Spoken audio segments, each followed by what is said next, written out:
Good morning class, I hope you are doing good. So हम लोग पढ़ रहे थे प्रोटोकॉल्स। हमने कल कुछ प्रोटोकॉल्स पढ़े थे टीसीपी/आईपी मॉडल के, FTP, SMTP and all. Fine, I hope उसमें कोई डाउट नहीं है क्योंकि मेरे पास आप लोगों में से किसी की कोई क्वेरी नहीं आई है।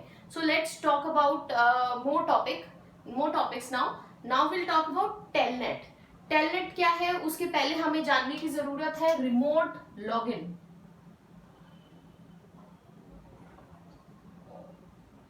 रिमोट लॉगिन का मतलब क्या है कि कहीं और हम बैठे हैं और वहां से हम किसी और सिस्टम को लॉगिन कर रहे हैं। ठीक है, आप लोगों ने अगर कोई किसी का कोई आईटी में होगा फ्रेंड या कोई कुछ who is working in an IT company, वो लोग मोस्टली इसको यूज करते हैं। वो लोग क्या क्या करते हैं, जैसे we have so many number of firms in a city और सो।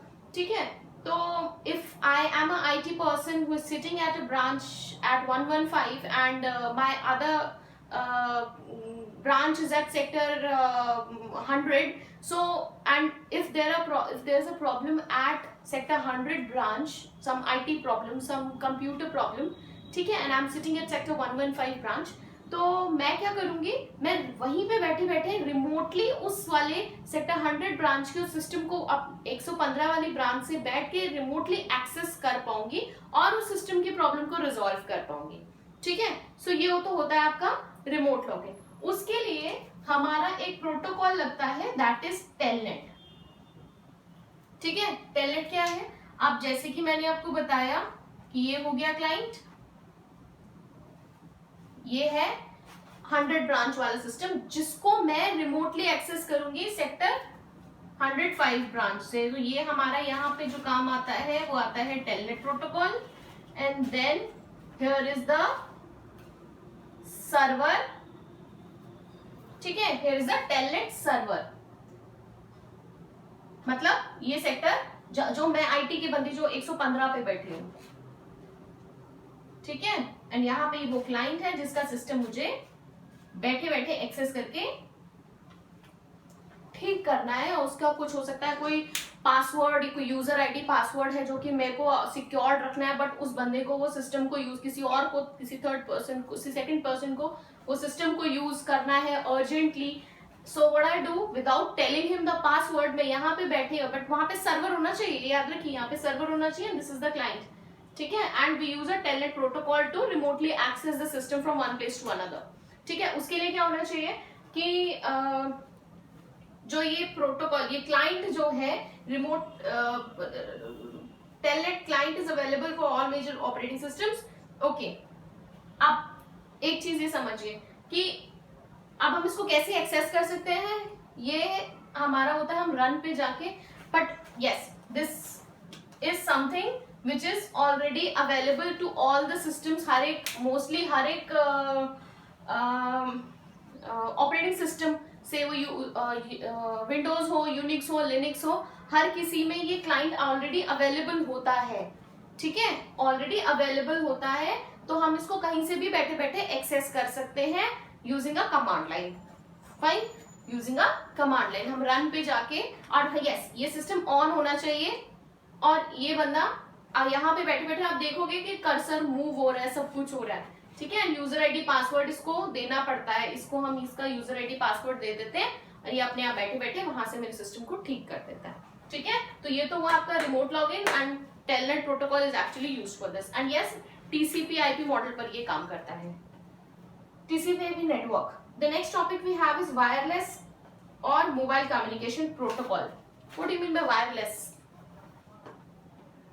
वायरलेस कम्युनिकेशन क्या होता है? वायरलेस कम्युनिकेशन होता है जहां पे वायर्स नहीं होती हैं, है ना, कम्युनिकेशन जहां पे वायर्स नहीं होती है। Wireless refers to the method of transferring information between a computing devices, right. जैसे कि अभी ये मैं आपको एक आगे बताऊंगी, ये वाला जो एग्जांपल देने जा रही थी वो एक और प्रोटोकॉल है WLL, wireless in local loop, जो कि अभी बताऊंगी। सो वायरलेस क्या होता है, जहां पे विदाउट वायर, मतलब तारे नहीं है, we have handsets, we have PDAs जिसके थ्रू हम डेटा आपस में ट्रांसफर कर पाते हैं from one machine to another. Mobile computing means that the computing device is not continuously connected to the base or the central network.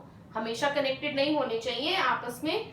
Mobile simply describes a computing device that is not restricted to the desktop. सिर्फ desktop तक तो restricted नहीं होता हमारा wireless communication. That is आपका mobile पर भी होता है ना, आपके नोटपैड्स या फिर आपका क्या कहते हैं आईपैड्स, इन सब पे भी होता है. ठीक है. A mobile device may be smart cell phone or web phone or a laptop or any other devices which are wireless. ठीक है, जो एक दूसरे से कनेक्ट, एक दूसरे को डेटा ट्रांसफर करने के लिए उसको कोई वायर की जरूरत नहीं है, वो वायरलेस के थ्रू करेगा.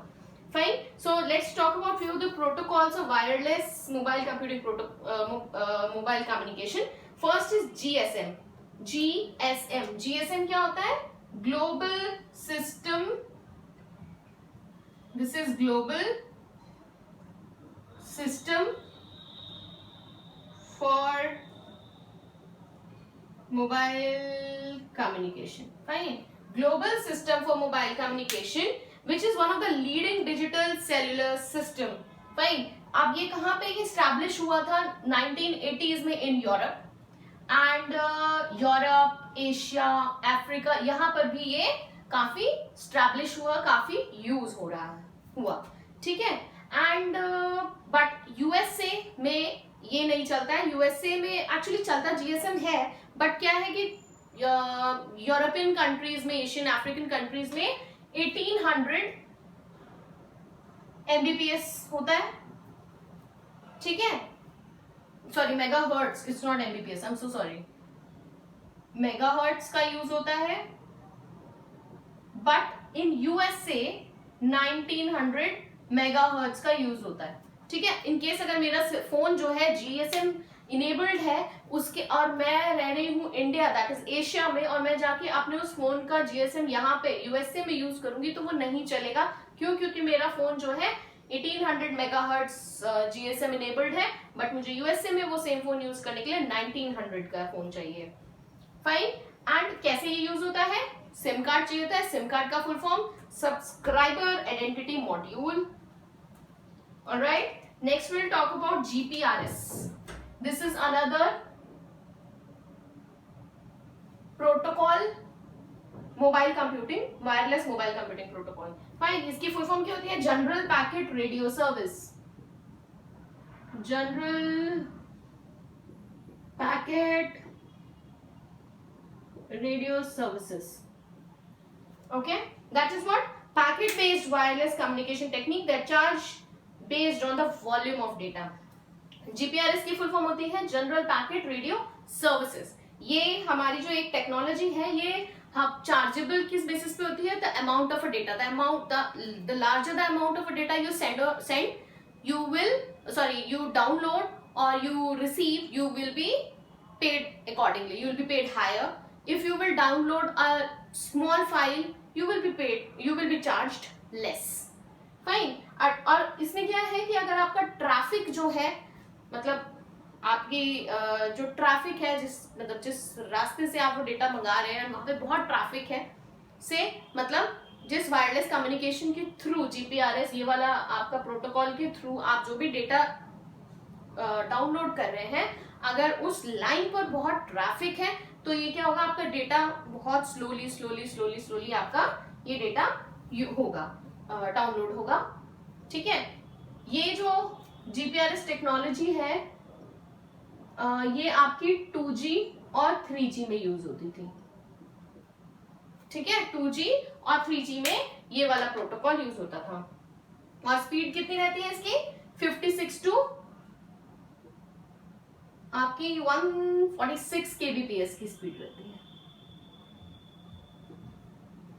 Alright. Next we'll have WLL, that is wireless in local loop.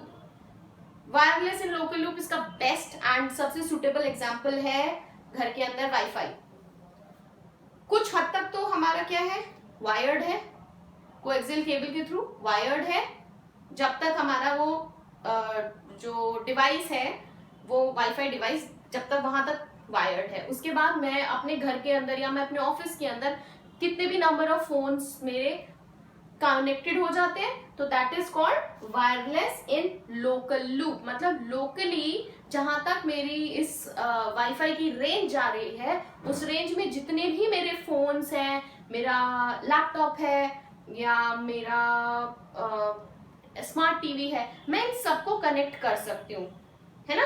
तो ये क्या हुआ, कुछ हद तक वायर्ड रही, लेकिन मेरे लोकली मेरे घर के अंदर जितने भी डिवाइसेस फोन्स हैं, उन सबको मैंने वायरलेस के थ्रू आपस में कनेक्ट किया। That can be in office, that can be in school, that can be in houses also. ठीक है, तो ये होता है आपका WLL, wireless in local loop protocol. Fine, and this is more secured. Instead, we will talk about the other protocols we had studied yet. Okay. So I hope आपको clear रहा होगा आज का टॉपिक। इन केस कोई doubt है तो मुझे बताइए, मैं आपको क्लियर कर देती हूँ। नेक्स्ट, इसके बाद कल हम लोग 1G 2G 3G इन टेक्नोलॉजीज के बारे में पढ़ेंगे। Fine, so that's all for today's class. Take care of yourself. Bye bye students.